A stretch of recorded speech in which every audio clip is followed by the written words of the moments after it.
አሃዱ አምላክ አሜን። ክቡራን አበው ሊቃውንተ ቤተ ክርስቲያን በየማዕረጋችሁ አባቶቼ ካህናት፣ በአገልግሎት የምትመስሉኝ ወንድሞቼ መምህራን ወንጌል፣ ወንድሞች ዲያቆናት፣ የእግዚአብሔር ልጆች፣ የድንግል ማርያም ወዳጆች እንደምን አመሻችሁ። በቸርነቱ ሳይገባን የኃጢአታችንን ብዛትና የሰውነታችንን ክፋት ተመልክቶ ሳያጠፋን ዕድሜ ለንስሐ ሰጥቶ ዳግም በቅድስናው ስፍራ ሰብስቦ ስሙን እንድንጠራ ቃሉን እንድንሰማ የፈቀደልን የአባቶቻችን የቅዱሳን አምላክ የሰራዊት ጌታ እግዚአብሔር ስለማይነገረው ስጦታው ክብርና ምስጋና ይግባው። የእናታችን የእመቤታችን የቅድስተ ቅዱሳን የድንግል ማርያም የወላዲተ አምላክ ረድኤትና በረከት ለዘላለሙ በሁላችን ላይ አድሮ ይኑር። በቅድሚያ እግዚአብሔር አምላካችን ሁላችንን በቸርነቱ ጠብቆ እንኳን ለጻድቁ አባታችን ለአቡነ ተክለ ሃይማኖት ዓመታዊ የልደት መታሰቢያ ክብረ በዓል በሰላምና በጤና አደረሰን አደረሳችሁ። እስቲ እዚህ ያደረሰንን አምላካችን እግዚአብሔርን ሁላችን እናመስግን። አምላካችን እግዚአብሔር ምስጋናችንን ይቀበልልን። ወብዙሃን ይትፌስሑ በልደቱ፣ በመወለዱ ብዙዎች ደስ ይላቸዋል። የሉቃስ ወንጌል ምዕራፍ 1 ቁጥር 14።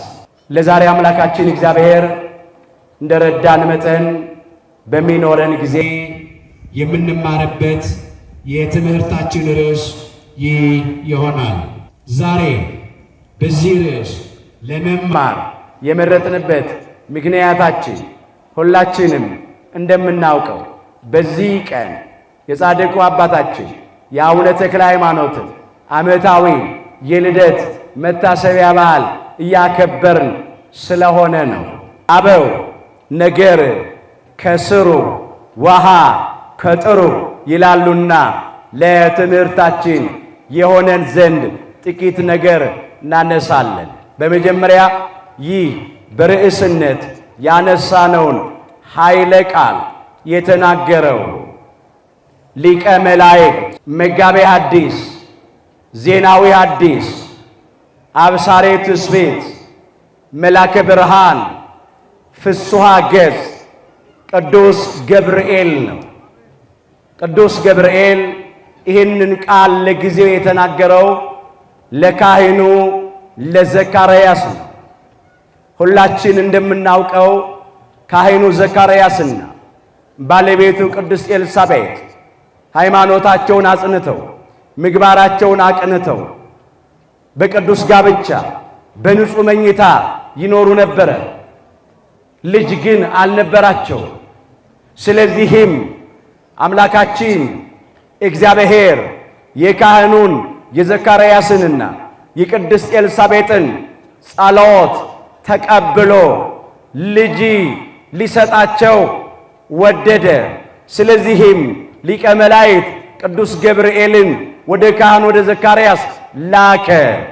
የምስራች ለካህኑ ለዘካርያስ እንዲነግረው እንዲያበስረው ማለት ነው። ይህንን ቃል የተናገረው ስለ መጥምቀ መለኮት ስለ ቅዱስ ዮሐንስ ነገረ ልደት ነው። በመወለዱ ብዙዎች ደስ ይላቸዋል። የሉቃስ ወንጌል ምዕራፍ 1 ቁጥር 14 ርዕሳችን በመጥምቀ መለኮት በቅዱስ ዮሐንስ መወለድ ለጊዜው ካህኑ ዘካርያስና ቅድስት ኤልሳቤጥ ተደሰቱ። የካህኑ የዘካርያስና የቅድስት ኤልሳቤጥ ቤተ ዘመዶች ተደሰቱ። ፍጻሜው ግን የሰው ልጆች በሙሉ ተደሰቱ። ለምን? ለሰው ልጆች ሁሉ የመዳን ምክንያት ስለሆነ የመዳንን ዕውቀት የሚገልጥ ስለሆነ ብዙዎችን የንስሐ ጥምቀት እያጠመቀ እያስተማረ ከአምልኮተ ጣዖት ወደ አምልኮተ እግዚአብሔር ከገቢረ ኃጢአት ወደ ገቢረ ጽድቅ ይመልሳቸው ዘንድ ነበረውና በመወለዱ ብዙዎች ደስ ይላቸዋል አለ። በመጥምቀ መለኮት በቅዱስ ዮሐንስ መወለድ ብዙዎች በዚያ ዘመን ተደሰቱ። እኛም ደግሞ ተደስተናል። ከዚህ በኋላም የሚነሱ የሰው ልጆች በሙሉ ይደሰታሉ። አሁን ዛሬ የምናየው በጻድቁ አባታችን በአቡነ ተክለ ሃይማኖት መወለድ እኛም ደስተኞች ስለሆንን ነው። ቅዱሳን ሲወለዱ ደስተኞች ነው የምንሆነው። ጻድቃን ሲወለዱ ደስተኞች ነው የምንሆነው። የእግዚአብሔር ሰዎች ሲወለዱ ደስተኞች ነው የምንሆነው። ይህም ደግሞ መጽሐፍ ቅዱሳዊ ነው። በዚህ ርዕስ ውስጥ ካህኑ ዘካርያስና ቅድስት ኤልሳቤጥ እነማን ነበሩ? ጻድቁ አባታችን አቡነ ተክለ ሃይማኖትን የወለዱ ጸጋ ዘአብና እግዚአርያ ማን ነበሩ? አነጻጽረን እናያለን። ካህኑ ዘካርያስ ካህን ነው፣ የብሉይ ኪዳን ካህን ነበር። ቅድስት ኤልሳቤጥ ደግሞ የካህኑ የዘካርያስ ባለቤት ናት። ሁለቱም በእግዚአብሔር ፊት ጻድቃን ነበሩ ይላል። ሁለቱ በእግዚአብሔር ፊት ምንድን ነበሩ? ጻድቃን ነበሩ። የሉቃስ ወንጌል ምዕራፍ 1 ቁጥር 5 ላይ በሰው ፊት ብቻ አይደለም፣ በእግዚአብሔር ፊት ጻድቃን ነበሩ። በእግዚአብሔር ሕግ በእግዚአብሔር ትእዛዝ እየሄዱ ይላል። ካህኑ ጸጋ ዘአብ የአዲስ ኪዳን ካህን ነው። ባለቤቱ ቅድስት እግዚአርያ ናት። ሁለቱም ደግሞ በእግዚአብሔር ፊት ጻድቃን ነበሩ። በጌታ ሕግና ትእዛዝ ይሄዱ ነበረ። ሃይማኖታቸውን አጽንተው ይኖሩ ነበር። ምግባራቸውን አቅንተው ይኖሩ ነበር። በቅዱስ ጋብቻ በንጹህ መኝታ ይኖሩ ነበረ። መጋባት በሁሉ ዘንድ ክቡር፣ መኝታውም ንጹህ ይሁን፣ ሴሰኞችንና አመንዝሮችን ግን እግዚአብሔር ይፈርድባቸዋል እንዳለ በዕብራውያን መልእክቱ ምዕራፍ 13 ቁጥር 4 ላይ ጋብቻ ቅዱስ መኝታውም ንጹህ የሚሆነው በፈቃደ እግዚአብሔር በምክረ ካህን በጸሎተ ተክሊል በአምላክ ቅዱስ ሥጋና ክቡር ደም ሲሆን ነው። ካህኑ ጸጋ ዘአብና ቅድስት እግዚአርያ እንዲህ ነበር የሚኖሩት። መኝታው ንጹህ የሚሆነው አንድ ወንድ ለአንዲት ሴት፣ አንዲት ሴት ለአንድ ወንድ ብቻ ሲሆን ነው። ባል የቃል ኪዳን ሚስቱን ካላታለለ፣ ሚስት የቃል ኪዳን ባሏን ካላታለለች፣ ቃል ኪዳኑ ከተጠበቀ ያኔ መኝታው ንጹህ ነው። መኝታውን ንጹህ የሚያደርገው የአንሶላው መታጠብ ብቻ አይደለም፣ በአልጋው ላይ ሽቱ መርከፍከፉ ብቻ አይደለም፣ የአፋዊ ንጽህና ነው። መኝታው ንጹህ የሚሆነው በቅዱስ ጋብቻ በንጹህ መኝታ ሲኖር ነው። ቃል ኪዳኑ ሲጠበቅ ነው።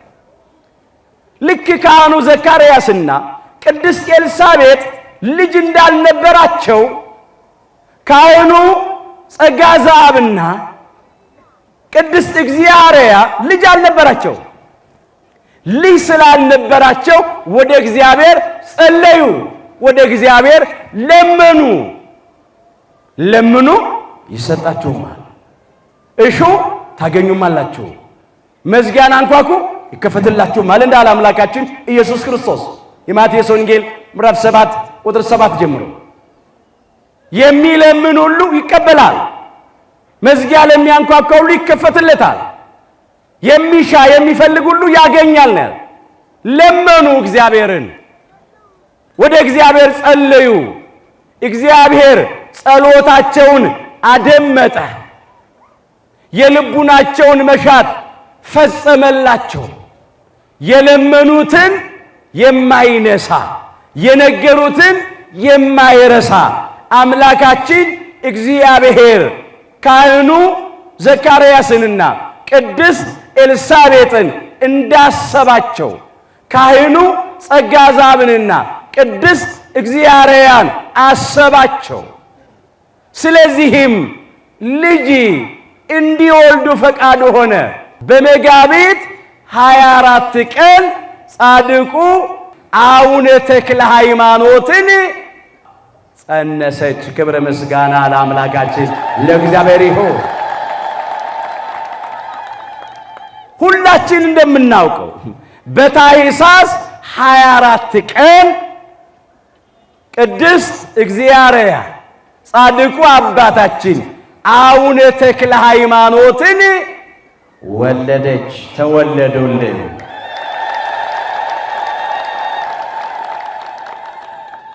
በመወለዱ ብዙዎች ደስ ይላቸዋል።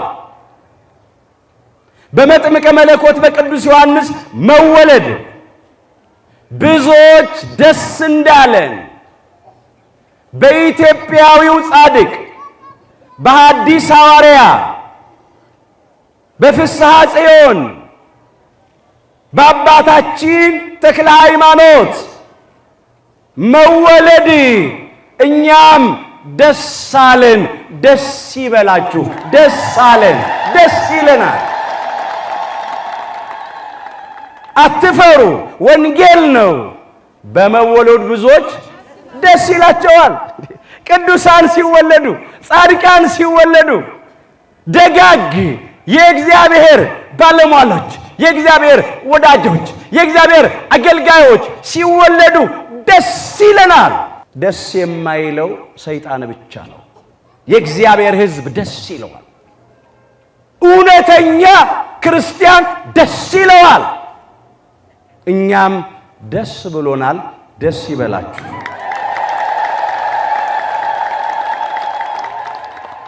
የጻድቃን ሥር ግን በሉ ፍሬን ያፈራል። ምሳሌ 12 ቁጥር 12 የጻድቃን ሥር ግን ፍሬ ያፈራል። የጻድቁ የጸጋ ዘአብና የቅድስት እግዚአርያ ሥር ፍሬ አፈራልን። ማንን አፈራልን? ተክለ አብ፣ ተክለ ወልድ፣ ተክለ መንፈስ ቅዱስ ጻድቁ አቡነ ተክለ ሃይማኖትን አፈራልን። የጻድቅ ሥር ግን ፍሬ ያፈራል። ፍሬ ያፈራ ለብዙ ሰዎች መዳን ምክንያት የሚሆኑ ፍሬ ነው የተወለዱልን። ይሄ ነው የተመዘገበው። እውነት ነው።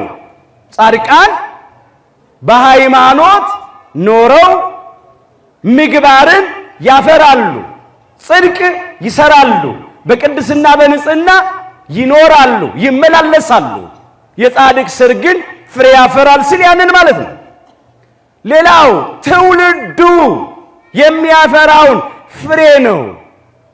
ካህኑ ጸጋ ዘአብና ቅድስት እግዚአርያ በእግዚአብሔር ፊት ሁለቱም ጻድቃን ነበሩ። ስለዚህ ሥራቸው ፍሬ ያፈራ። በእግዚአብሔር ፈቃድ ጻድቁ አቡነ ተክለ ሃይማኖት ለጊዜው ለጸጋ ዘአብና ለእግዚአርያ ተሰጡ። ፍጻሜው ለእኛ ለሁላችን ተሰጡን። አስደሳች ልጅ ተወለዱልን። የጸጋ ዘአብና የእግዚአርያ ጸሎት ልጅ ስጠን ብቻ አልነበረም። ዘር ስጠን፣ ፍሬ ስጠን ብቻ አልነበረም። ስጠን ያሉት ለአንተ የሚገዛ አንተን የሚያገለግል ፈቃድህን የሚያደርግ ልጅ ስጠን ነው ያሉት። ካልሆነ ግን ማህፀኔን ዝጋ አሉ ቅድስት እግዚአብሔር። አላ የሚያስለቅስ ልጅ አላ፣ የሚያቃጥል የሚያንገበግብ ልጅ አላ፣ የሚያስጨንቅ ልጅ አለ። ወላጆቹንም ወገኖቹንም ሀገርንም የሚያስጨንቅ ያልታደለ ልጅ ደግሞ አለ። ስለዚህ አንተን የሚያስደስት ይሁን። እግዚአብሔርን የሚያስደስት ልጅ ከሆነ ደግሞ ሰውን ያስደስታል፣ ችግር የለውም። ዋናው ያንተን ፈቃድ የሚፈጽም ለአንተ የሚገዛ ልጅ ስጠኝ፣ ካልሆነ ዝጋው። እግዚአብሔር የልቡናቸውን መሻት ፈጸመላቸው። ልጆች የእግዚአብሔር ስጦታዎች ናቸው፣ የሆድም ፍሬ የእርሱ ዋጋ ነው ይላል መዝሙር 126 ቁጥር 3 ላይ። ልጅ የሚሰጠው እግዚአብሔር ነው። ስለዚህ ሰጣቸው። ጻድቁ አባታችን አቡነ ተክለ ሃይማኖት በተወለዱ በ3 ቀናቸው መንፈስ ቅዱስ አንደበታቸውን ከፍቶ እንዲያመሰግኑ አደረጋቸው። አሐዱ አብ ቅዱስ፣ አሐዱ ወልድ ቅዱስ፣ አሐዱ ውእቱ መንፈስ ቅዱስ ብለው እንደ አባታቸው እንደ ካህኑ እንደ ጸጋ ዘአብ ቅዳሴ ቀደሱ፣ እግዚአብሔርን አመሰገኑ። ቅድስት እግዚአብሔር እናታቸው ተገረሙ። የ3 ቀን ሕፃን እንዴት ጌታ መጣው? የሚገርም ነው። ድንቅ የሆነ እግዚአብሔር ሥራ ነው። ይሄማ የአባት የካህኑ የጸጋስ አብ ሥራ ነው እንጂ ያንተ እኮ አይደለም፣ ከየት አገኘው ብለው ተደንቀው እግዚአብሔርን አመሰገኑ። ክብር ምስጋና ለአምላካችን ለእግዚአብሔር ይሁን። አሁን ይህንን ስንናገር ደግሞ የ3 ቀን ልጅ አሐዱ አብ ቅዱስ፣ አሐዱ ወልድ ቅዱስ፣ አሐዱ ውእቱ መንፈስ ቅዱስ ብሎ አመሰገነ ይሉናል እንዴ ብለው የሚተቹን ሰዎች ሞልተዋል። ዛሬ አፋቸውን የሚያላቅቁ የመጻሕፍት ምስጢር የማያውቁ ጥራዝ ነጠቆች፣ መሰረት የሌላቸው እግዚአብሔር ልብ ይስጣቸው። እንዳመጣላቸው የሚናገሩ ስለማያውቁ ነው፣ መሰረት ስለሌላቸው ነው። ከዚህ የበለጠ ነገር ግን በቅዱስ መጽሐፍ ውስጥ እናነባለን። የ6 ወሩን ጽንስ መጥምቀ መለኮት ቅዱስ ዮሐንስን ታሪኩ በሉቃስ ወንጌል ምዕራፍ 1 ቁጥር 39 ጀምሮ ቅድስተ ቅዱሳን ድንግል ማርያም የሊቀ መላእክት የቅዱስ ገብርኤልን ብስራት ሰምታ ያለ ወንድ ዘር በረቀቀ በመንፈስ ቅዱስ ጥበብ አካላዊ ቃል እግዚአብሔር ወልድን ከጸነሰች በኋላ ወደ ተራራማው ሀገር ወደ እነ ካህኑ ወደ እነ ዘካርያስና ወደ እነ ቅድስት ኤልሳቤጥ ቤት ሄደች ይላል። ስለ 3 ነገር ትሄዳለች። በመጀመሪያ ካህኑ ዘካርያስ ታሟልና ልትጠይቀው ትሄዳለች። ዲዳ ሆኖ ነበር፣ የምስራቹን አምኖ ባለመቀበሉ። ሁለተኛ ቅድስት ኤልሳቤጥን እንኳን ደስ አለሽ ልትላት፣ ያን ጊዜ ቅድስት ኤልሳቤጥ መጥምቀ መለኮት ቅዱስ ዮሐንስን ከጸነሰች 6 ወር ሆኗታል። እንኳን እግዚአብሔር ታሪክሽን ለወጠ፣ ነገርሽን ገለበጠ፣ ስድብሽን አራቀ፣ ነቀፌታሽን አስወገደልሽ፣ እንኳን ደስ አለሽ ልትላት ትሄዳለች። ሶስተኛው በቅድስት ኤልሳቤጥ አንደበት የምትመሰገናትና በ6 ወሩ ጽንስ በመጥምቀ መለኮት በቅዱስ ዮሐንስ አንደበት የምትመሰገናትና ስለዚህ ትሄዳለች። ቅድስት ኤልሳቤጥን ሰላም ላንቺ ይሁን ባለቻት ጊዜ በቅድስት ኤልሳቤጥ መንፈስ ቅዱስ ሞላባት ይላል። መንፈስ ቅዱስ ተለይቷት ነበር ማለት አይደለም። አድሮባት የነበረ መንፈስ ቅዱስ ሥራ አሰራት፣ እንድታመሰግን አደረጋት ማለት ነው። ቡሩክት አንቲ እምአንስት ወቡሩክ ፍሬ ከርስኪ ብላ ቅድስተ ቅዱሳን ድንግል ማርያምን አወደሰቻት። አንቺ ከሴቶች መካከል ተለይተሽ የተባረክሽ ነሽ አለቻት። መርገመ ሥጋ መርገመ ነፍስ የሌለብሽ፣ በረከተ ሥጋ በረከተ ነፍስን እያማለልሽ የምታሰጪ ነሽ። የማኅፀንሽም ፍሬ ቡሩክ ነው፣ መርገመ ሥጋ መርገመ ነፍስ የሌለበት፣ በረከተ ሥጋ በረከተ ነፍስ የሚያድል ነው ብላ አመሰገነቻት፣ አወደሰቻት። ክብር ውዳሴ ለቅድስተ ቅዱሳን ለድንግል ማርያም ለወላዲተ አምላክ። እንዲህ ብላ ነው ያመሰገነቻት። አስተውሉ። ከዚያም እንዲህ አለች ቀጥላ፣ የጌታዬ እናት በሉ ወደ እኔ ትመጣ ዘንድ እንዴት ይሆንልኛል? የሉቃስ ወንጌል ምዕራፍ 1 ቁጥር 43 በዚያን ጊዜ እኮ ገና እመቤታችን ጌታችንን የጸነሰችበት ጊዜ ነው። ገና አልወለደችው። አምላካችን ጌታችን መድኃኒታችን ኢየሱስ ክርስቶስ የዕለት ጽንስ ነው። መጥምቀ መለኮት ቅዱስ ዮሐንስ የ6 ወር ጽንስ ነው ያን ጊዜ። ለቅድስት ኤልሳቤጥ ግን የገለጠላት ያደረባት እግዚአብሔር መንፈስ ቅዱስ ነው። መንፈስ ቅዱስ ገለጠላትና ቅድስተ ቅዱሳን ድንግል ማርያምን አከበረቻት፣ አመሰገነቻት፣ አወደሰቻት። ምን ብላ?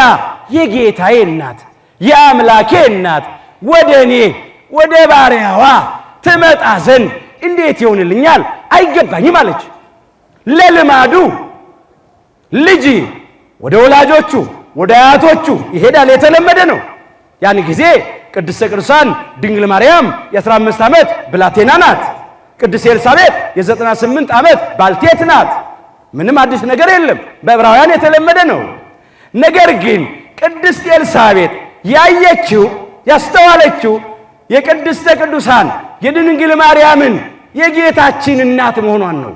በማኅፀኗ ያደረው በተዋሂዶ የከበረው ከቅድስት ሥላሴ አንዱ አካል አካላዊ ቃል እግዚአብሔር ወልድ ነው። ከሥጋዋ ሥጋ ከነፍሷ ነፍስ ነስቶ በተዋሂዶ ከብሮ በዚያ ሰዓት ተጸንሶ የነበረው እሱ ነው።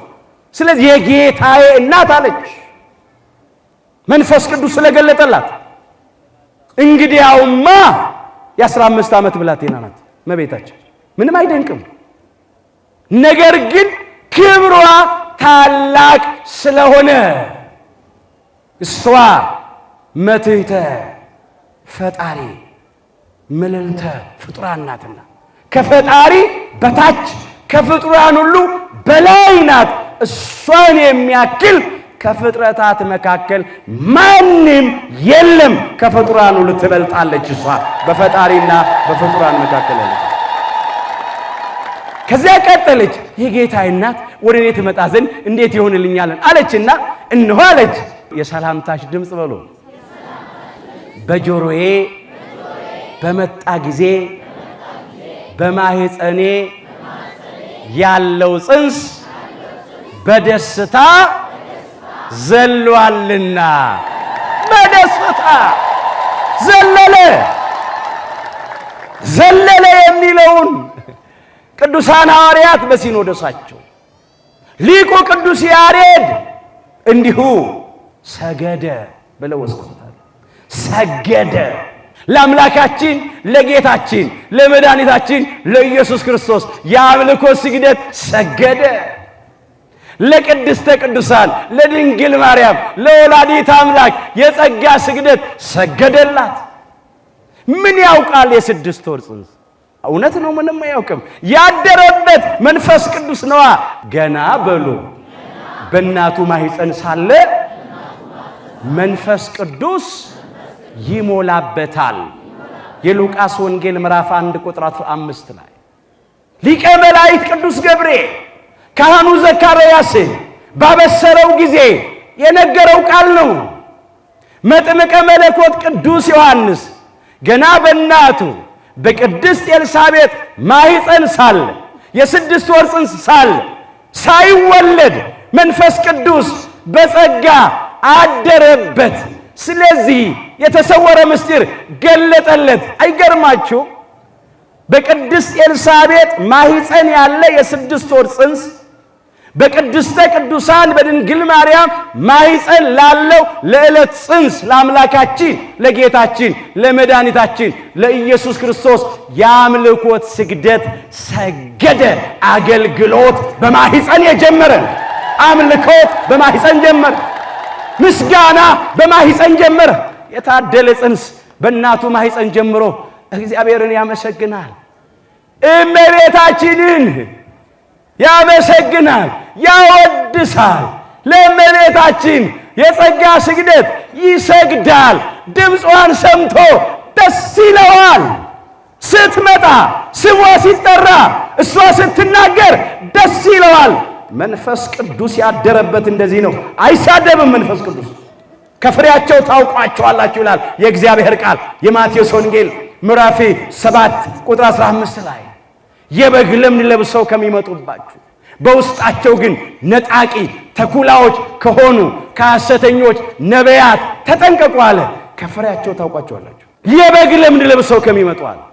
የዋሆች መስለው ከሚመጡ በውስጣቸው ግን ነጣቂ ተኩላዎች፣ ጨካኞች፣ ትሑታን የሚመስሉ ትዕቢተኞች፣ አማንያን የሚመስሉ ከሃዲያን፣ ጽኑዓን የሚመስሉ መናፍቃን፣ ተጠራጣሪዎች፣ መንፈሳውያን የሚመስሉ ሥጋውያን፣ ቅዱሳን የሚመስሉ ርኩሳን፣ ጻድቃን የሚመስሉ ኃጥአን።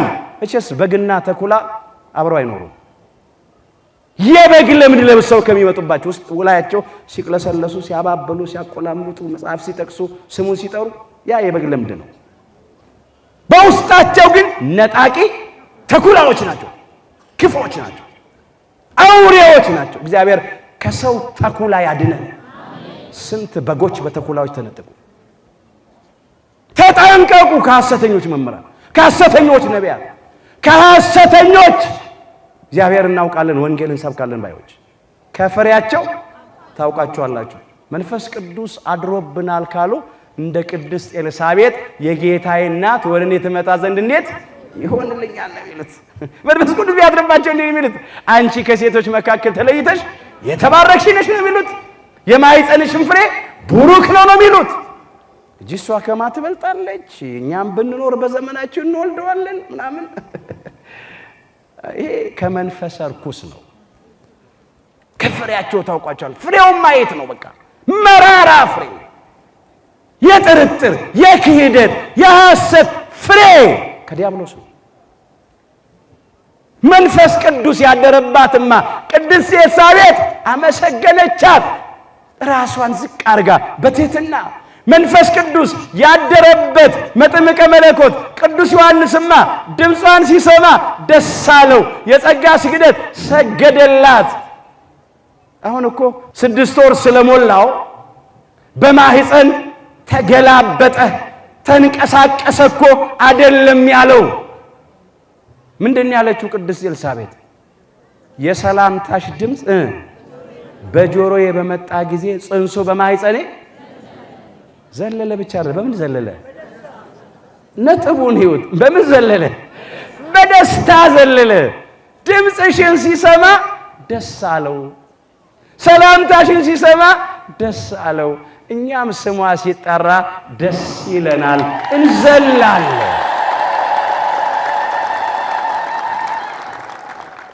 ምን አለች ከዛ በኋላ ቅድስተ ቅዱሳን ድንግል ማርያም ወላዲተ አምላክ? ከዛሬ ጀምሮ ትውልድ ሁሉ ብፅዕት ይሉኛል። የሉቃስ ወንጌል ምዕራፍ 1 ቁጥር 48 ከዛሬ ጀምሮ አለች ትውልድ ሁሉ ብፅዕት ይሉኛል፣ ያመሰግኑኛል፣ ያወድሱኛል አለች። በአንድ መልአክ በቅዱስ ገብርኤል ብቻ አንደበት ተመስግኝ አልቀር፣ በቅድስት ኤልሳቤጥ አንደበት ብቻ ተመስግኝ አልቀር፣ በ6 ወሩ ጽንስ በመጥምቀ መለኮት በቅዱስ ዮሐንስ ብቻ ተመስግኝ አልቀር። ትውልደ ሴም፣ ትውልደ ካም፣ ትውልደ ያፌት በሙሉ ያወድሱኛል፣ ያመሰግኑኛል ነው ያለችው። እኛም ደግሞ ከዚህ ትውልድ ተቆጥረናልና እናመሰግናታለን፣ እናወድሳታለን፣ አናፍርም። ከእግዚአብሔር የተላከ እንደ ቅዱስ ገብርኤል ያወድሳታል። መንፈስ ቅዱስ ያደረበት እንደ ቅድስት ኤልሳቤጥና እንደ መጥምቀ መለኮት እንደ ቅዱስ ዮሐንስ ያወድሳታል። የማያመሰግኗት ከሆነ የሚነቅፏት፣ የሚሰድቧት፣ የሚተቿት ከሆኑ ከእግዚአብሔር አልተላኩም። መንፈስ ቅዱስ አላደረባቸውም። ከፍሬያቸው ታውቋቸዋላችሁ ማለት ይሄ ነው። አስተውሉ። እንደ አባታችን እንደ አባ ሕርያቆስ በቅዳሴ ማርያም፣ እንደ አባታችን እንደ ቅዱስ ኤፍሬም በውዳሴ ማርያም፣ እንደ አባ ጊዮርጊስ ዘጋስጫ በሳይታት፣ እንደ አባ ጽጌ ድንግል በማህሌት፣ እንደ ጡመ ልሳን፣ እንደ ፈልፈለ ማህሌት፣ እንደ እንዚራ ለቤተ ክርስቲያን፣ እንደ ማህሌታዊው እንደ አባታችን እንደ ኢትዮጵያዊ እንደ ቅዱስ ያሬድ በዝማሬ በምንችለው ቋንቋ ሁሉ እናመሰግናታለን፣ እናወድሳታለን። ያውም አይበቃንም። የታደለ ጽንስ በ6 ወሩ ለአምላካችን ለጌታችን ለመድኃኒታችን ለኢየሱስ ክርስቶስ የአምልኮ ስግደት ሰገደ። ለቅድስተ ቅዱሳን ለድንግል ማርያም የጸጋ ስግደት ሰገደላት። ድምጿን ሰምቶ ደስ አለው። ያልታደለው ደግሞ በ30 በ40 በ50 ዓመቱ ይሰድባታል። ከ6 ወር ጽንስ አንሶ ማለት ነው። ያሳዝናል። ምን አይነት ወንጌል ነው የሚሰበከው ይሆን የሚናገሩት? ያሳፍራል። በወንጌል በሉ አላፍርም። ሮሜ ምዕራፍ 1 ቁጥር 16 ላይ እኛ በወንጌል አናፍርም። የምንሰብከው ወንጌል ነው፣ የተሸከሙትን ወንጌል ነው። ክብር ምስጋና ለአምላካችን ለእግዚአብሔር። ወንጌል ነው። ይህንን ያነሳሁት እንኳን ጻድቁ አባታችን አቡነ ተክለ ሃይማኖት በተወለዱ በ3 ቀናቸው ቀርቶ መጥምቀ መለኮት ቅዱስ ዮሐንስ እንኳን በተጸነሰ በ6 ወሩ የቅድስተ ቅዱሳን የድንግል ማርያምን የሰላምታዋን ድምፅ ለይቶ ጠንቅቆ አውቆ ተረድቶ በደስታ ዘሏል፣ ሰግዷል። ታዲያ የ6 ወር ጽንስ የእመቤታችንን ድምፅ ሰምቶ መንፈስ ቅዱስ አድሮበት ደስ ብሎት ከሰገደ የ3 ቀን ሕፃን ጻድቁ አባታችን አቡነ ተክለ ሃይማኖት እግዚአብሔርን አሐዱ አብ ቅዱስ፣ አሐዱ ወልድ ቅዱስ፣ አሐዱ ውእቱ መንፈስ ቅዱስ ብለው አመሰገኑ ቢባል ምን ይከብዳል? በገድሉ ከተጻፈው በላይ በወንጌል የተጻፈ የ6 ወር ጽንስ አመስግኗል፣ አወድሷል። ማዕከሉ ወንጌል ነው። ገድሉ፣ ድርሳኑ፣ የታምራት መጻሕፍት ከዚህ እኮ ነው እየተቀነሱ የተወሰዱ። እማፈ ደቂቅ ወሕፃናት አስተዳልወ ከስብሐት አለ። ከሕፃናትና ከሚጠቡት አንደበት ምስጋናን ለራስህ አዘጋጀ። የዳዊት መዝሙር 8 ቁጥር 2 ላይ ይኸው እኮ ነው። በሆሳዕና ተፈጽሟል። አዋቂዎቹ የአይሁድ ካህናት፣ ጸሐፍት፣ ፈሪሳውያን፣ የኦሪት ምሁራን ቃሉ ከልቡናችን ሞልቶ ተርፏል ብለው ልብሳቸው ላይ ጠልፈው ጠቅሰው ጽፈው የሚሄዱት ለማመስገን አልታደሉም። አንደበታቸው ተሸበበ። ከዚያ ሕፃናቱ አመሰገኑ። ሆሳዕና በአርያም እያሉ ቡሩክ ዘይመጽእ በስመ እግዚአብሔር እያሉ በእግዚአብሔር ስም የሚመጣ ቡሩክ ነው፣ ምስጉን ነው፣ የተመሰገነ እያሉ አመሰገኑ። በሚገርም ሁኔታ ሊከለክሏቸው ፈለጉ።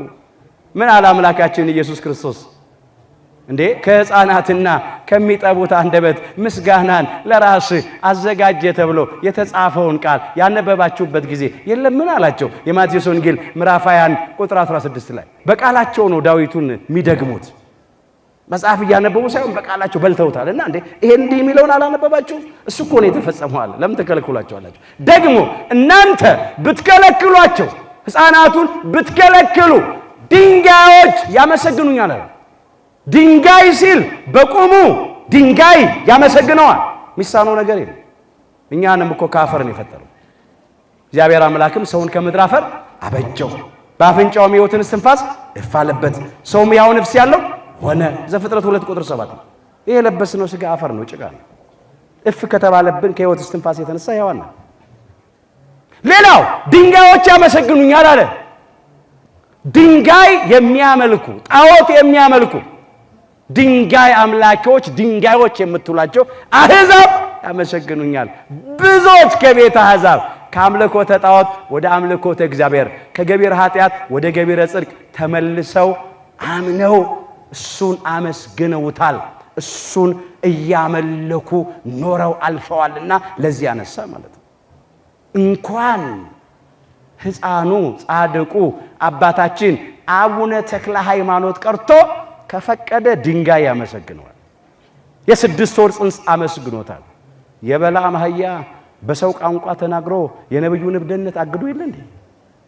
ምን አዲስ ነገር አለ? ስለማያውቁ ነው። አሁንም እግዚአብሔር ልብ ይስጣቸው። እንግዲህ ጻድቁ አባታችን አቡነ ተክለ ሃይማኖት የመጀመሪያ ስማቸው ፍስሐ ጽዮን ነበር፣ የጽዮን ደስታዋ። ኋላ ተክለ አብ፣ ተክለ ወልድ፣ ተክለ መንፈስ ቅዱስ ተባሉ። ተክለ ሃይማኖት ማለት የሃይማኖት ተክል ማለት ነው። የአብ ተክል ናቸው፣ የወልድ ተክል ናቸው፣ የመንፈስ ቅዱስ ተክል ናቸው። የሃይማኖት ተክል በሃይማኖት ተተክለዋል፣ በጥምቀት ተተክለዋል፣ በልጅነት ተተክለዋል። ደግሞ በብዙ አፍርተው በክብር አልፈዋል። ክብር ይግባቸው ጻድቁ አባታችን አቡነ ተክለ ሃይማኖት። አሁን ነገረ ልደታቸው ብቻ ስለሆነ የምናስበው ብዙ ከዚህ በላይ አልተርክም። ወብዙሃን ይትፌስሑ በልደቱ፣ በልደቱ ብዙዎች ይደሰታሉ፣ ብዙዎች በልደቱ ይደሰታሉ። በጻድቁ አባታችን በአቡነ ተክለ ሃይማኖት ብዙዎቻችን ተደስተናል፣ ደስ ይለናል። ስለዚህም በዓላቸውን እናከብራለን፣ መታሰቢያቸውን እናደርጋለን። ለምን? የጻድቅ መታሰቢያ ለበረከት ነው። መጽሐፈ ምሳሌ ምዕራፍ 10 ቁጥር 7 መታሰቢያቸውን የምናደርገው ለበረከት ነው። አስበናቸው አንረገምም። አሁን እኮ አታስቧቸው ነው፣ ስማቸውን አትጥሩ እኮ ነው፣ አታክብሯቸው ነው፣ አታመስግኗቸው ነው፣ አታወድሷቸው ነው የሚሉት እኮ ሰዎቹ። እኛ ደግሞ መታሰቢያቸውን የምናደርገው ለምንድን ነው? ለበረከት ነው። የጽንሰታቸውን መታሰቢያ፣ የልደታቸውን መታሰቢያ፣ የእረፍታቸውን መታሰቢያ፣ አንዳንዶቹ የተሰወሩበትን መታሰቢያ፣ ቃል ኪዳን የተቀበሉበትን መታሰቢያ እናደርጋለን። በረከታቸውንም ደግሞ እንቀበላለን። በብዙ መንገድ መታሰቢያ እናደርጋለን። ሁላችን እንደምናውቀው ማለት ነው። በስማቸው አብያተ ክርስቲያናት ይታነጻል። ይሄንን ቃል ኪዳን የገባላቸው እግዚአብሔር ነው፣ እኛ አይደለንም።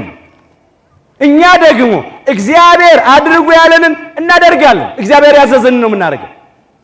በትንቢተ ኢሳይያስ ምዕራፍ 56 ቁጥር 3 ጀምሮ ወደ እግዚአብሔር የተጠጋ መጻተኛ ከእግዚአብሔር ጋር የተጣበቀ ከሕገ ሥጋ ሕገ ነፍስ ይሻላል፣ ከሕገ እንስሳ ሕገ መላእክት ይሻላል ብሎ ከእግዚአብሔር ጋር የተጠጋ የተጣበቀ በእውነት እግዚአብሔር ከሕዝቡ ይለየኛል አይበል፣ ጃንደረባም እነሆኔ ደረቅ ዛፍ ነኝ አይበል ይላል። ጃንደረባ የሚለው ሁለት ትርጉም አለው። አንዱ ጃንደረብነት የንጉሥ ቢትወደድ የቅርብ ወዳጅ አገልጋይ ማለት ነው። ሌላው ጃንደረብነት ማለት ዘር መተካት፣ ፍሬ ማፍራት፣ መውለድ የማይችል ሰው ማለት ነው። ይሄ ጃንደረብነት በተለያየ መንገድ ይመጣል። አምላካችን ጌታችን መድኃኒታችን ኢየሱስ ክርስቶስ ስለ ጋብቻ ምስጢር በሚያስተምርበት ጊዜ በሆነው ባልሆነው ምክንያት የትዳር ባልንጀራን መፍታት አይገባም። አንዲት ሴት ስታመነዝር ከተገኘች ወይም ደግሞ ወንድየው ባል ሲያመነዝሩ ከተገኘ ነው እንጂ ወይ በሞት ምክንያት ነው እንጂ ያለበለዚያ መፍታት አይገባም ብሎ ሲናገር እንግዲህ በሆነው ባልሆነው ምክንያት መፍታት ካልተቻለማ መጋባት ምን ይጠቅማል? ምን ያደርጋል? አሉ ደቀ መዛሙርት። ያን ጊዜ አምላካችን ኢየሱስ ክርስቶስ እንዲህ ብሎ ተናገረ። የማቴዎስ ወንጌል ምዕራፍ 19 ከቁጥር 11 ጀምሮ ይህ ነገር ለተሰጣቸው ነው እንጂ ለሁሉ አይደለም አለ። በእናቱ ማኅፀን ጃንደረባ ሆኖ የተወለዳል። በእናታቸው ማኅፀን ጃንደረቦች ሆኖ የተወለዱ አሉ። ዘር መተካት፣ ፍሬ ማፍራት የማይችሉ ሲፈጠሩ ማለት ነው። ሰዎች የሰለቧቸው ጃንደረቦች አሉ አለ። ሰዎች ደግሞ የሰለቧቸው በጦርነት ሊሆን ይችላል ወይ በሌላ ነገር ማለት ነው። ቀጠለና ስለ መንግሥተ ሰማያት ራሳቸውን የሰለቡ ጃንደረቦች አሉ፣ ሊቀበለው የሚገባው ይቀበለው አላቸው። ጻድቁ አቡነ ተክለ ሃይማኖትና እሳቸውን የመሰሉ መናንያን ባህታውያን በብቸኝነት የሚኖሩ ምድራዊ መልአክ ሰው ሳሉ መልአክ ናቸው። ጻድቁ አባታችን አቡነ ተክለ ሃይማኖት ለምን? ከሴት ርቀው ንጽህናቸውን ቅድስናቸውን ጠብቀው ስለኖሩ። ስለ መንግሥተ ሰማያት ራሳቸውን የሰለቡ ጃንደረባ በምላጭ አይደለም፣ በስለት አይደለም፣ በእግዚአብሔር ፍቅር ለእግዚአብሔር የተለዩ በመንፈስ ቅዱስ ምላጭነት፣ የዚህን ዓለም ስጋዊ ፍትወት የተው የመነኑ መናኝ እውነተኛ መናኝ አባት እንደዚህ ያሉትን ነው። ጃንደረባ እኔ ደረቅ ዛፍ ነኝ አይበል። ለምን? ስሜን የሚያስጠራ ልጅ አልወለድኩም። ትዳር መስርቼ ልጅ አልወለድኩም እና ስሜ በማን ይጠራል አይበል። ለምን? እኔ በስጋ ትዳር መስርቶ ሚስት አግብቶ ልጅ ባይወልድም እኔ በጸጋ ልጆችን እሰጠዋለሁ አለ። እኛ ሁላችን የጻድቁ አባታችን የአቡነ ተክለ ሃይማኖት ልጆች ነን፣ እሳቸውም አባታችን ናቸው። እና እዚህ ያለ ነው ብቻ አይደለም፣ በዓለም ውስጥ የጻድቁ አባታችን የአቡነ ተክለ ሃይማኖት ልጆች በጣም ብዙ ናቸው። የእሳቸው ወዳጆች በጣም ብዙ ናቸው። ገና ደግሞ እንበዛለን፣ እንሰፋለን። ደረቅ ዛፍ ነኝ አይበል። እንመለስ እዚያ ትንቢተ ኢሳይያስ ምዕራፍ 56 ቁጥር 4 ላይ እግዚአብሔር ሰንበቴን ስለሚጠብቁ ደስ የሚያሰኝንም ነገር ስለሚመርጡ ቃል ኪዳኔንም ስለሚይዙ ጃንደረቦች እንዲህ ይላልና በቤቴና በቅጥሬ ውስጥ ይኸው በቤተ መቅደሱ ለጊዜው ከወንዶችና ከሴቶች ልጆች ይልቅ የበለጠ የሚበልጥ መታሰቢያና ስም እሰጣቸዋለሁ። ይኸው የበለጠ ስም ሰጠ። መናፍቃኑ ለምን ከኛ በለጡ ነው የሚሉት? እንደሳቸው ሆነው ይገኙ፣ እንደ ጻድቃን ሆነው ይገኙ፣ እንደ ሰማዕታት ሆነው ይገኙ፣ እንደ ቅዱሳን ሆነው ይገኙ። እግዚአብሔር እኮ ነው ያለው፣ ማይለውጠዋል። የእግዚአብሔር ቃል ነው፣ የሰው ድርሰት አይደለም፣ የሰው ፍልስፍና አይደለም። ይሄ እግዚአብሔር በቤቴና በቅጥሬ ውስጥ ይሄ ቤቴ ማን ነው? የእግዚአብሔር ቤት ነው። ይሄ ቅጥሬ ማን ነው? የእግዚአብሔር ነው። በቤቴ በቅጥሬ ውስጥ ከወንዶችና ከሴቶች ልጆች ይልቅ የሚበልጥ መታሰቢያና ስም እሰጣቸዋለሁ አለ። አንድ ሀገር መሪ፣ አንድ ንጉሥ ሮጦ ለቀደመ፣ ታግሎ ለጣለ፣ ጀብዱ ለሰራ፣ ለወገኖቹ የተሻለ ነገር አድርጓል ላለው እኮ በሀገሪቱ ውስጥ ካሉት ሰዎች በላይ የሆነ መታሰቢያ ይሰጣል፣ የሆነ ስም ይሰጣል። ምን ድልድይ ይሰይማል፣ ሐኪም ቤት፣ ሆስፒታል፣ ትምህርት ቤት፣ መንገድ ይሰይማል። ያውም ሌላው ሲመጣ ደግሞ ይለውጠዋል። እሱ አይስማሙበትም። ከወንዶችና ከሴቶች ልጆች ይልቅ መታሰቢያና ስም እሰጣቸዋለሁ ያለው ግን በባህሪው ሞት የሌለበት በመንግስቱ ሽረትና ህልፈት ለውጥ የሌለበት የዘላለም አምላክ የዘላለም ንጉሥ የሰራዊት ጌታ አምላካችን እግዚአብሔር ነው። በቃሉ የታመነ አምላክ፣ ላያደርግ የማይናገር ከተናገረ የሚያደርግ አምላክ እሱ ነው መታሰቢያ የሰጠው። ታዲያ እሱ የሰጠውን መታሰቢያ፣ እሱ የሰጠውን ስም፣ እሱ የሰጠውን ክብር እኛ እንዴት አድርገን አልገባቸውም እኮ ወገኖቻችን አለ። የማይጠፋም የዘላለም ስም እሰጣቸዋለሁ። ምን ማይል? የማይጠፋ የዘላለም የምን ስም? አይገርማችሁም? የዘላለም ስም ነው የተሰጣቸው። የማይጠፋ ስም ነው የተሰጣቸው። ማንም እየተነሳ ሊያጠፋው አይችልም። ማንም እየተነሳ ሊቀይረው አይችልም። የማይጠፋ የዘላለም ስም እሰጣቸዋለሁ አለ። ወረዲልና እንደዚህ ይላል፣ በጸሎቴም ቤት ደስ አሰኛቸዋለሁ። በጸሎቴ ቤት በቤተ መቅደሱ፣ ኋላም ደግሞ በመንግሥተ ሰማያት። እቺ የሰማይ ደጅ ናት። ከገቡ መውጣት፣ ካገኙ ማጣት በሌለባት፣ በሰው ዓይን ባልታየች፣ በሰው ጆሮ ባልተሰማች፣ እግዚአብሔር ለወዳጆቹ ባዘጋጃት በርስተ መንግሥተ ሰማያት ቅዱስ ጳውሎስ በአንደኛ ቆሮንቶስ መልእክቱ ምዕራፍ 2 ቁጥር 9 ላይ እንደመዘገበ ገና አልተገለጠችምና በሰው ዓይን ያልታየች አለ። በቃል በቋንቋ ተነግራ ልትገለጥ አትቻልምና በሰው ጆሮ ያልተሰማች አለ። ከቋንቋ በላይ ናት መንግሥተ ሰማያት። በሰው ልብ ያልታሰበች አለ። ሰው በልቡ አስቦ ሊያውቃት አይችልም።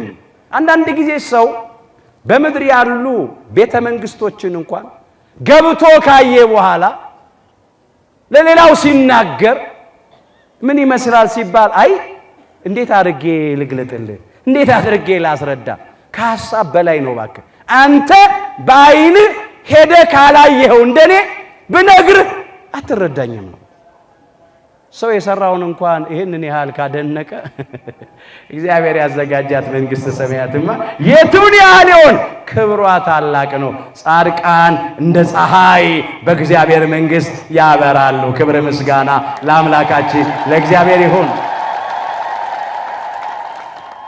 መናፍቃኑ ከሃዲያኑ የከበዳቸው በዚህ በሰማይ ደጅ በቅድስት ቤተ ክርስቲያን መታሰቢያቸው መደረጉ ነው ስማቸው መጠራቱ ነው ምስጋና ለነሱ መቅረቡ ነው እንደገና በመንግስተ ሰማያት እንደ ፀሐይ ያበራሉ አምላካችን ተናግሮላቸዋል የማቴዎስ ወንጌል ምዕራፍ 13 ቁጥር 43 ላይ በዚያን ጊዜ በሉ ጻድቃን በአባታቸው መንግስት እንደ ፀሐይ ያበራሉ ክብር ምስጋና ለአምላካችን ለእግዚአብሔር ይሁን ንገሯቸው የምድሩ አይክበዳችሁ በሏቸው በመንግስተ ሰማያት እንደ ፀሐይ ያበራሉ ይሄን የተነገረላችሁ ዝክረ ጻድቅ ለዓለም ይሄሉ ብሏል ቅዱስ ዳዊት የጻድቅ መታሰቢያ ለዘላለም ይኖራል መዝሙር 111 ቁጥር 6 ላይ የጻድቅ መታሰቢያ ለዘላለም ነው የሚኖር ለተወሰነ ጊዜ ብቻ አይደለም መታሰቢያቸውንም የምናደርገው ደግሞ ወገኖቼ በቤተ መቅደሱ በዝማሬው በውዳሴው በማህሌቱ ምስጋና በማቅረብ ነው ስማቸውን ጠርተን መታሰቢያ በማድረግ ነው እንኳን ነጻድቁ አባታችን እና አቡነ ተክለ ሃይማኖት ሌሎቹም ጻድቃን ሰማዕታት ቅዱሳን ስጋቸውን የቆረሱ ደማቸውን ያፈሰሱ አጥንታቸውን የከሰከሱ ስለ እግዚአብሔር ፍቅር ስለ እግዚአብሔር ቃል ስለ ጽድቅ ብለው ብዙ የተጋደሉ ቀርቶ ለአምላካችን ለጌታችን ለመድኃኒታችን ለኢየሱስ ክርስቶስ ሽቱ ይዛ መጣ ያንን ሽቱ ያፈሰሰች እንኳን ምን አለ አምላካችን ኢየሱስ ክርስቶስ እውነት እውነት እላችኋለሁ እኮ አለ ይህ ወንጌል በሚሰበክበት በማናቸውም ስፍራ እሷ ለኔ ያደረገችው ደግሞ ለእርሷ መታሰቢያ እንዲሆን ይነገራል አለ የማቴዎስ ወንጌል ምዕራፍ 26 ቁጥር 13 ላይ ይቺ ሴት ሽቱ ገዝታ አምጥታ ሽቱ አርከፍክፋ ወንጌል በተሰበከ በማናቸውም ስፍራ እሷ ለኔ ያደረገችው መታሰቢያ ይነገርላታል ከተባለ እዴ ደም ያፈሰሱ ጻድቃን ስጋቸውን የቆረሱ ጻድቃን አጥንታቸውን የከሰከሱ በነፍሳቸው ተወራርደው በቀኑን ሙሉ ስለ ክርስቶስ እንደ በግ እንደ ዶሮ የታረዱ ዕለት ዕለት ለሞት የሚያደርስ መከራ የተቀበሉማ የቱን ያህል ክብር ይግባቸው በረከታቸው ይደርብን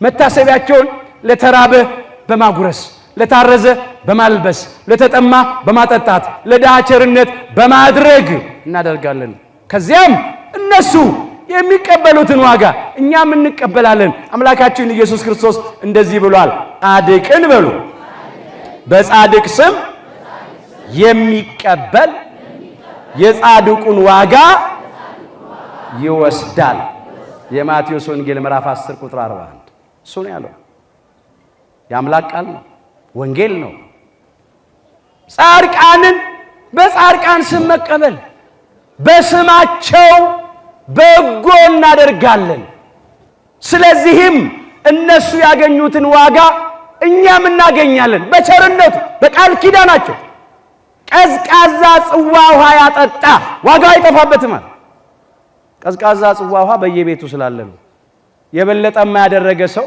የቱን ያህል ውሃ እንኳን የሰጠ ዋጋው አይጠፋበትም። እንደዚህ ነው የተባለው። እግዚአብሔር አምላካችን ዛሬም የጻድቃንን መታሰቢያ እያደረግን በቃል ኪዳናቸው እየተማመንን እነሱን እየወደድን እያከበርን እንድንኖር በቸርነቱ ይርዳን። ጻድቃን ሆይ በሉ በእግዚአብሔር ደስ ይበላችሁ፣ ደስ ይበላችሁ ጻድቃን። ለቅኖች በሉ ምስጋና ይገባል። የዳዊት መዝሙር 32 ቁጥር 1 ላይ ጻድቃን ሆይ በእግዚአብሔር ደስ ይበላችሁ፣ ለቅኖች ምስጋና ይገባል። እናመሰግናለን፣ እናወድሳለን። አይ ምስጋና ለጌታ ብቻ መጽሐፍ እኮ የሚለው ለቅኖች ምስጋና ይገባል። አሁን በምድር ያሉትን ከኃጢአት ሊያራቁትን በብዙ ርኩሰት የሚኖሩትን ብዙ ግፍ የሚፈጽሙትን ፍርድ የሚያጓድሉትን ደሃ የሚበድሉትን ሰዎች ዘመን የሰጣቸውን ሰዎች እነሱን ሲያመሰግኑ ሲያወድሱ ቋንቋ ያጥረናል ይላሉ። የእግዚአብሔርን ባለሟሎች ጻድቃንን ግን ለማመስገን አንደበታቸው ተይዘዋል። ማመስገን ያቅታቸዋል፣ ማወደስ ያቅታቸዋል። እኛ ግን እናመሰግናቸዋለን፣ እናወድሳቸዋለን፣ መታሰቢያቸውን እናደርጋለን። ጻድቃን በሉ ድል ባደረጉ ጊዜ ብዙ ክብር አለ። ምን አለ? ብዙ ክብር አለ። መጽሐፈ ምሳሌ ምዕራፍ 28 ቁጥር 12 ላይ ተመዝግቧል። ጻድቃን እንደ ጻድቁ አባታችን እንደ አቡነ ተክለ ሃይማኖት ድል ባደረጉ ጊዜ ብዙ ክብር አላቸው። ዲያብሎስና ሰራዊቱን ድል አድርገዋል። ፈቃደ ሥጋን ድል አድርገዋል። ኃጢአትን ድል አድርገዋል። ዓለምን ድል አድርገዋል።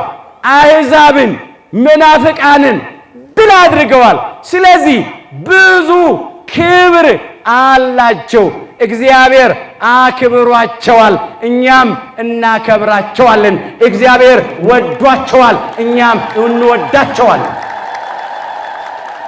አንድ ሰው ሮጦ ሲቀድም ታግሎ ሲጥል ከድል በኋላ ክብር ይሰጠዋል። እነሱ ደግሞ ድል ስላደረጉ እናከብራቸዋለን። ውድ ዋጋ ከፍለው የሕይወት ዋጋ ከፍለው ነው ድል ያደረጉት። እኛ ጻድቃንን ወደን ጻድቃንን እያከበርን በቃል ኪዳናቸው እየተማመንን እንኖራለን። ጻድቃንን የሚጠሉ በሉ ይጸጸታሉ። መዝሙር 33 ቁጥር 21 ላይ አሁን እነ ጻድቁ አባታችን አቡነ ተክለ ሃይማኖት እነ ሰማዕቱ እነ ቅዱስ መርቆሬዎስን ሌሎቹንም ጻድቃን ቅዱሳንን የሚጠሉ ይጸጸታሉ። በኋላ ግን የሚጸጸቱት ጸጸት የማይጠቅም ጸጸት ነው። የማይጠቅም ጸጸት ከመጸጸት በኋላ አሁን ወደ ሕሊናቸው ተመልሰው ከልብ ተጸጽተው በፍጹም ንስሐ ወደ እግዚአብሔር እንዲመለሱና ጻድቃንን እንዲያከብሩ፣ እንዲያመሰግኑ፣ እንዲያወድሱ እግዚአብሔር ልቡን አይስጣቸው። እንደ ጠፉ አያስቀራቸው። ጥፋታቸውን አንመኝም። እኛ እንዲመለሱ ነው ምኞታችን። ስለማያውቁ ነው። እግዚአብሔር ልብ ይስጣቸው። እነሱንም የሚከተሉ አያውቁም። ሕዝቤ በሉ ዕውቀት ከማጣቱ የተነሳ ጠፍቷል። ትንቢተ ሆሴዕ ምዕራፍ 4 ቁጥር 6 ላይ ሕዝቤ አለ አምላካችን እግዚአብሔር ዕውቀት ከማጣቱ የተነሳ ጠፍቷል። የቀለም ዕውቀት አይደለም፣ የሥጋ የምድራዊ ዕውቀት አይደለም፣ የሚያልፈው የሚጠፋው ዕውቀት አይደለም። ያጣው ዕውቀት የሃይማኖት ዕውቀት ነው። መንፈሳዊውን ዕውቀት ነው። የእግዚአብሔርን ቃል ዕውቀት ነው። እንደሚገባ ባለማወቅ ብዙዎች በአምልኮተ ጣዖት ጠፍተዋል። በጥርጥር፣ በክህደት፣ በሐሰት ትምህርት ጠፍተዋል። እኛ ግን ከአባቶቻችን እንደተማርን እንደተረዳን ጸንተን እንድንኖር አምላካችን እግዚአብሔር ሁላችንን ይርዳን። በጻድቃን ላይ በድፍረት የሚናገሩትን እግዚአብሔር ይጠይቃቸዋል። እግዚአብሔር ካልተመለሱ ጊዜውን ጠብቆ ይፈርድባቸዋል። ሁላችንን ከጥፋት ያድነን። ልዩ ልዩ አይነት በሆነ በእንግዳ ትምህርት አትወሰዱ። ልባችሁ በጸጋ ቢጸና መልካም ነው እንጂ በመብል አይደለም፣ በዚህ የሚሰሩባት አልተጠቀሙምና። ዕብራውያን ምዕራፍ 13 ቁጥር 9 ላይ ልዩ ልዩ አይነት በሆነ በእንግዳ ትምህርት አትወሰዷል። እንደ እንግዳ ደራሽ፣ እንደ ውሃ ፈሳሽ፣ እንደ ወፍ ዘራሽ የሆነ የሐሰት፣ የጥርጥር፣ የክደት ትምህርት በየመንደሩ አለው። አትወሰዱ አደራችሁን።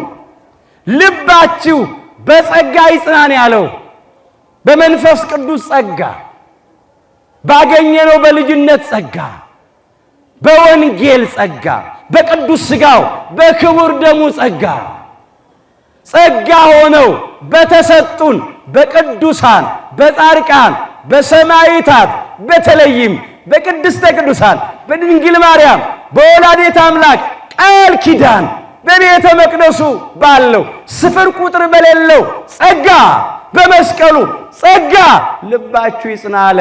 የሁላችንን ልቡና አምላካችን እግዚአብሔር በጸጋው ያጽናልን። ልባችሁ በጸጋ ቢጸና መልካም ነው እንጂ በመብል አይደለም። በሚጠፋ ብር፣ በሚሻግት እንጀራ፣ በሚቀር ምድራዊ ክብር፣ በሚፈነግል ወንበር፣ በተለያዩ ጥቅማ ጥቅሞች ልባችሁ አይወሰድ። በዚህ የሚሰሩባት አልተጠቀሙም፣ አይጠቀሙም። እግዚአብሔር ሁላችንን በሃይማኖት ያጽናን፣ በምግባር ያቅናን። በእውነት እናቶች እንደ ጻድቁ አባታችን እንደ አቡነ ተክለ ሃይማኖት አይነት ልጅ ስጠን በሉት እግዚአብሔር። አዎ ዛሬም እንደ ጻድቁ ያሉትን ልጆች እግዚአብሔር ያብዛል። ጻድቃን በበዙ ጊዜ ሕዝብ ምን ይለዋል? ደስ ይለዋል ይላል መጽሐፍ። ኃጥአን በሰለጠኑ ጊዜ ግን ሕዝብ ምን ይላል? ያለቅሳል። አሁን በዓለምም በሀገራችንም ኃጥአን ሰልጥነው እያለቀስን ነው። እግዚአብሔር የጻድቃኑን ቁጥር ያብዛል። ጻድቃን ሲበዙ ደስታ ነው። እንደ ጻድቁ አባታችን እንደ አቡነ ተክለ ሃይማኖት ያሉትን የሃይማኖት አባቶች እውነተኞቹን እግዚአብሔር ቁጥራቸውን ያብዛልን። ከጻድቁ በረከት ረድኤት አምላካችን እግዚአብሔር ሁላችንን ያሳትፈን። የሁላችንን መጨረሻችንን በቸርነቱ ያሳምርልን። ይቆየን።